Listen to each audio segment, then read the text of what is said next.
Assalamualaikum warahmatullahi wabarakatuh. Perkenalkan, nama saya Elia Astuti. Saya adalah mahasiswi dari Universitas Mercu Buana jurusan akuntansi. Pada kesempatan kali ini, saya akan menjelaskan mengenai akuntansi untuk perubahan harga. Langsung saja ke pembahasannya, yaitu definisi perubahan harga. Perubahan harga adalah adanya perbedaan harga barang atau jasa pada waktu yang berbeda. Untuk dapat diketahui kinerja perusahaan, maka laporan keuangan disusun dengan asumsi tidak ada perubahan harga yang signifikan sehingga dapat mengakibatkan kinerja perusahaan menjadi bias.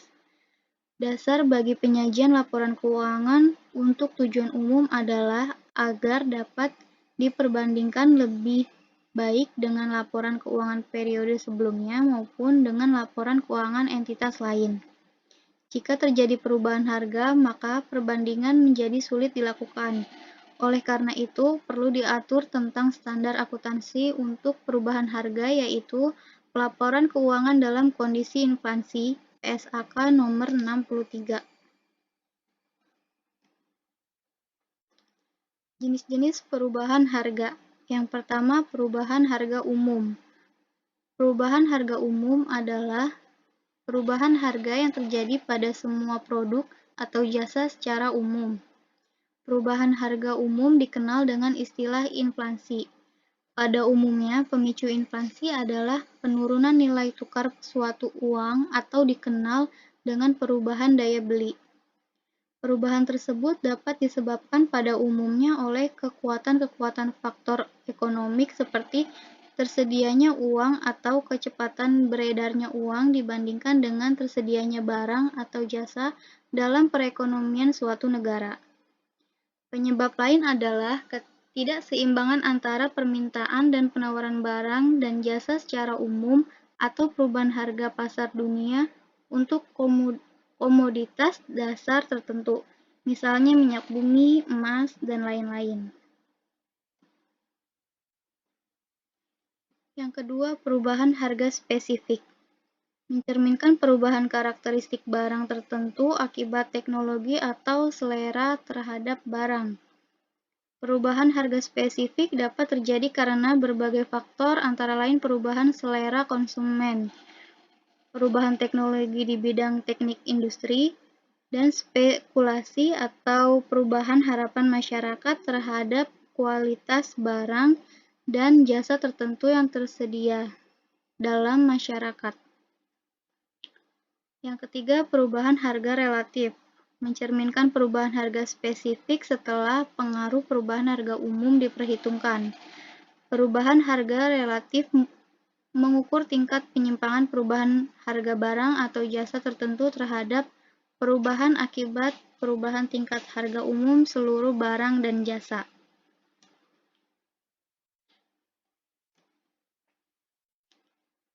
Masalah unit pengukur. Secara umum, daya beli uang semakin menurun karena adanya inflasi.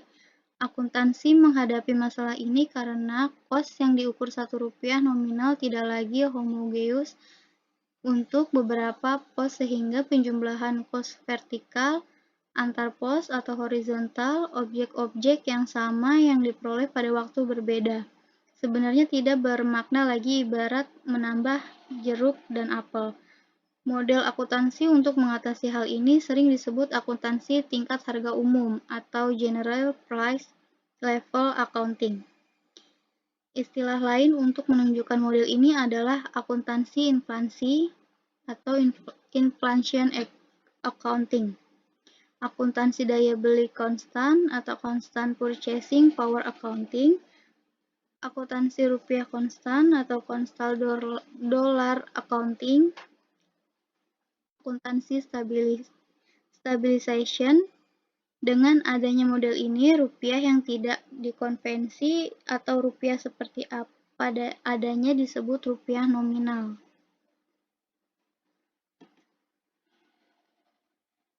Masalah pemertahanan kapital atau capital maintenance. Konsep pemertahanan kapital berkaitan dengan pengertian laba. Dengan konsep ini, laba adalah kenaikan kapital dalam suatu periode yang dapat didistribusi atau dinikmati setelah kapital awal dipertahankan. Masalahnya adalah bagaimana kapital pada dua titik waktu diukur atau dinilai. Untuk menentukan laba dengan mempertahankan kapital, 3 hal penting dalam pengukuran kapital harus dipertimbangkan, yaitu dasar penilaian, skala pengukuran, dan jenis kapital, terutama dalam hal terjadi perubahan harga atau nilai.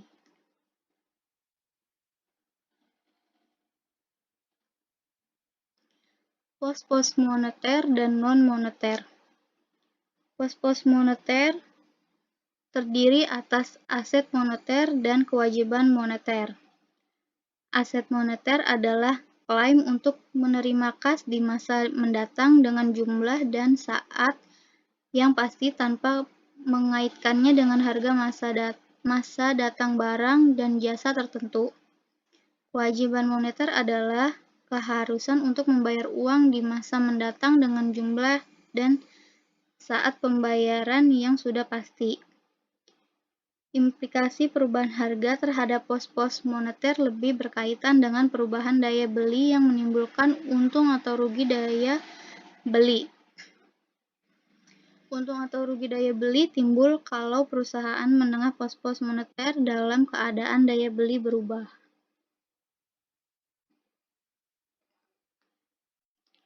Pos-pos non-moneter. Pos-pos non-moneter adalah pos-pos lain yang bersifat moneter yang juga terdiri atas aset non-moneter dan kewajiban non-moneter. Aset non-moneter adalah aset yang mengandung jumlah rupiah yang menunjukkan nilai dan nilai tersebut berubah-ubah dengan berjalannya waktu, atau aset yang merupakan klaim untuk menerima potensi jasa atau manfaat fisik tanpa memperhatikan perubahan daya beli.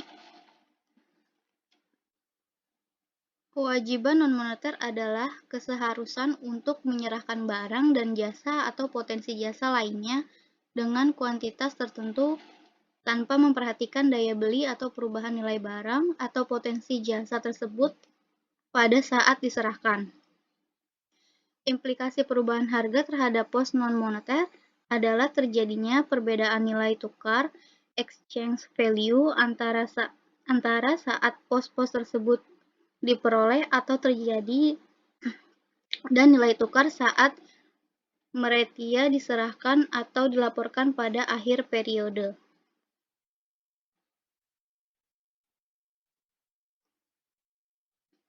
Akuntansi daya beli konstan.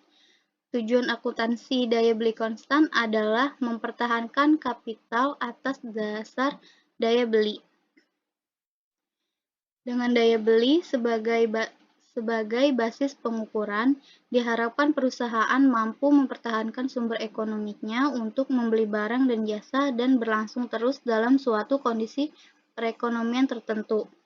Dalam operasinya, perusahaan akan menggunakan atau mengorbankan daya beli aset untuk memperoleh aset potensi jasa lain dalam rangka menghasilkan pendapatan. Investor berkepentingan dengan informasi daya beli untuk menilai apakah daya beli yang dikorbankan dalam rangka memperoleh pendapatan dapat dipertahankan. Keunggulan dan kelemahan akuntansi daya beli konstan. Beberapa argumen yang biasanya diajukan untuk mendukung penyajian informasi daya beli konstan adalah: 1. Akuntansi daya beli konstan menjadikan angka akuntansi lebih bermakna.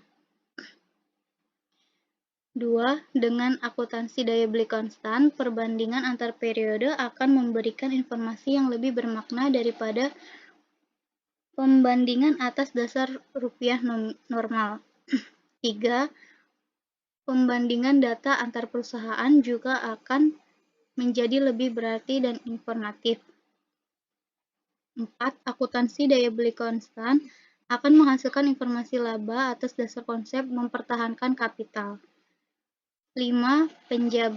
Pejabat pemerintah sudah terbiasa menganalisis data keuangan atas dasar nilai real, in real term, sehingga pelaporan keuangan perusahaan dengan menggunakan rupiah nominal kemungkinan dapat menyebabkan kebijakan pemerintah yang merugikan perusahaan. Sedangkan beberapa keberatan dan kelemahan sering dilontarkan terhadap akuntansi daya beli konstan adalah: 1. Akuntansi daya beli konstan mendasarkan diri pada data kos historis sehingga kelemahan-kelemahan yang melekat pada kos historis tidak seharusnya dapat dihilangkan atau diatasi. Jadi, akuntansi daya beli konstan belum memperhitungkan pengaruh perubahan harga spesifik. 2. Manfaat informasi tambahan kemungkinan besar tidak sepadan dengan kos untuk menyusun statement keuangan daya beli konstan. 3. Acap kali statement keuangan daya beli konstan diinterpretasi secara keliru sehingga informasi tentang nilai sekarang, padahal informasi yang disajikan oleh akuntansi daya beli konstan bukan merupakan nilai sekarang, nilai yang dapat direalisasi, atau bahkan nilai di diskunan. 4. Untung atau rugi daya beli tidak mempunyai makna atau interpretasi yang jelas atau intuitif. 5. Acap kali indeks yang digunakan untuk menghomogeniskan unit pengukuran tidak mewakili perubahan daya beli yang terkandung dalam aset perusahaan sehingga hasil perhitungan akuntansi daya beli konstan diragukan keterandalannya.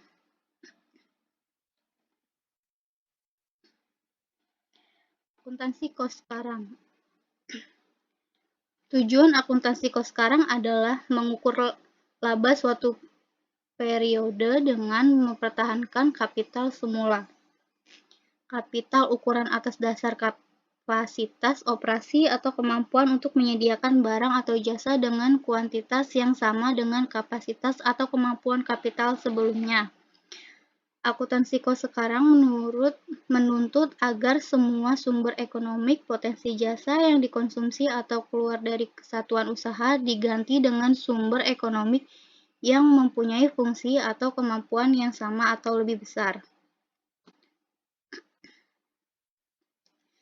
Dasar pengukuran kos sekarang ada 3, yaitu yang pertama kos pengganti, yang kedua nilai jual sekarang, dan yang ketiga nilai realisasi harapan. Kos sekarang dan pertahanan kapital.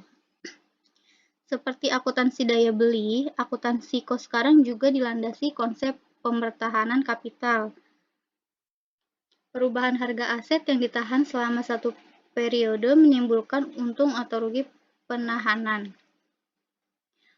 Perlakuan untung atau rugi penahanan bergantung pada jenis kapital yang dianut. Untuk kapital finansial, untung atau rugi ini akan diperhitungkan dengan penentuan laba periode sebagai untung terrealisasi.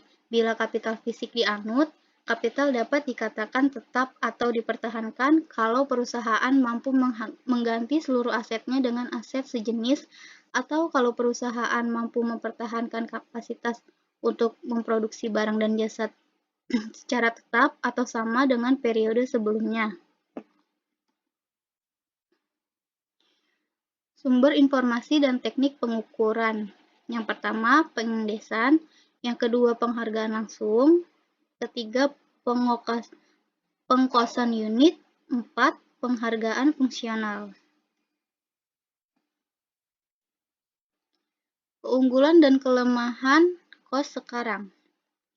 Argumen yang diajukan untuk mendukung disediakannya informasi kos sekarang. Yang pertama, tindakan manajemen untuk menghadapi perubahan harga biasanya diwujudkan dalam keputusan yang didasarkan atas harapan atau prediksi adanya perubahan harga di masa datang untuk barang atau jasa yang diperoleh perusahaan.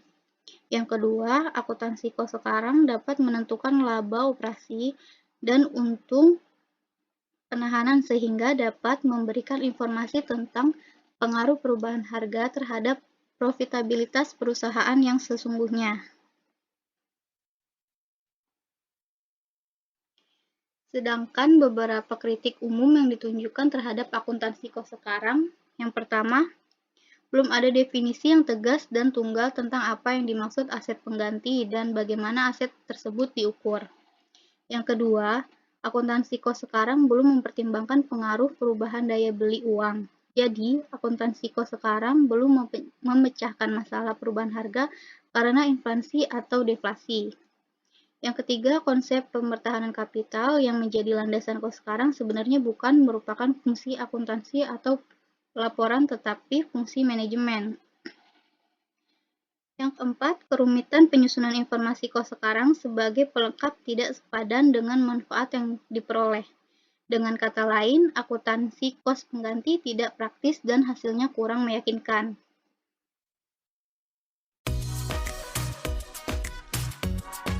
Demikian pembahasan mengenai akuntansi untuk perubahan harga. Semoga bermanfaat. Terima kasih. Wassalamualaikum warahmatullahi wabarakatuh.